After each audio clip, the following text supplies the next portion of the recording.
But let me now go to the Liberal member for Flinders in Victoria and Shadow Cabinet Secretary Zoe McKenzie. Zoe McKenzie, thanks for joining us again.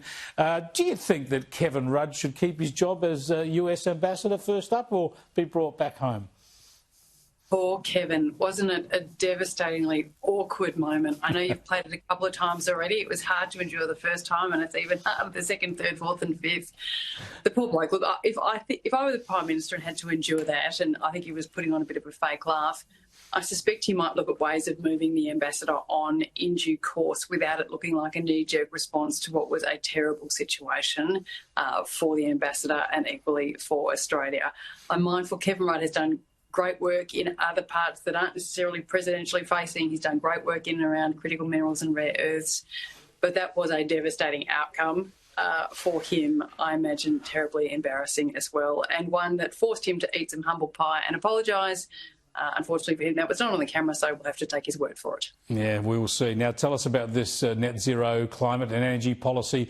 Isn't Matt Canavan right? Isn't John Anderson right? The coalition has to get together quickly and thrash this out because the delays and the infighting and the speculation are killing you. They're right in that we do need to have a clear, comprehensive, honest policy for the next election. You know well, Chris, so many countries have made commitments to net zero and so many countries are failing to deliver on them. We ourselves are failing to deliver on the commitments that the Labor Party has made. So we need to make sure that what we are going to commit to is in fact achievable, and that involves rigorous discussions in and amongst our various separate party rooms and then together as a joint party room. But may I say, we also need to keep in mind the 33 seats we don't hold and that we have lost over the last two elections. We need to be mindful of what are the priorities in terms of both industry, affordable and abundant energy for the Australian people, but equally what I still believe to be the case, they expect us to make a contribution to emission reduction over time. You've just got to stop, surely, this sort of this political soothsaying where you're looking at electorates and looking at polls and working out what might be the policy to nab this seat and that seat. The whole problem is no one's argued a coherent case. Don't you just need to work out what energy policy is best for this country and promote it and accept that the intelligence of Australian voters will follow you for taking the right decisions? And to be fair, I think that's exactly what is going on. Dan Tehan's been running many conversations across the party rooms, and there's also a process going on within the National Party separately as well.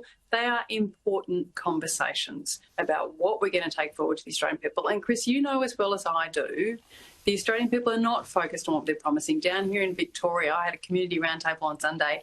They're focused on crime. They're focused on cost of living. They are not asking us what our climate policy or what our energy... They're focused on their electricity bills and what it's doing to our economy and their household budgets, and that's a direct consequence of our energy policies.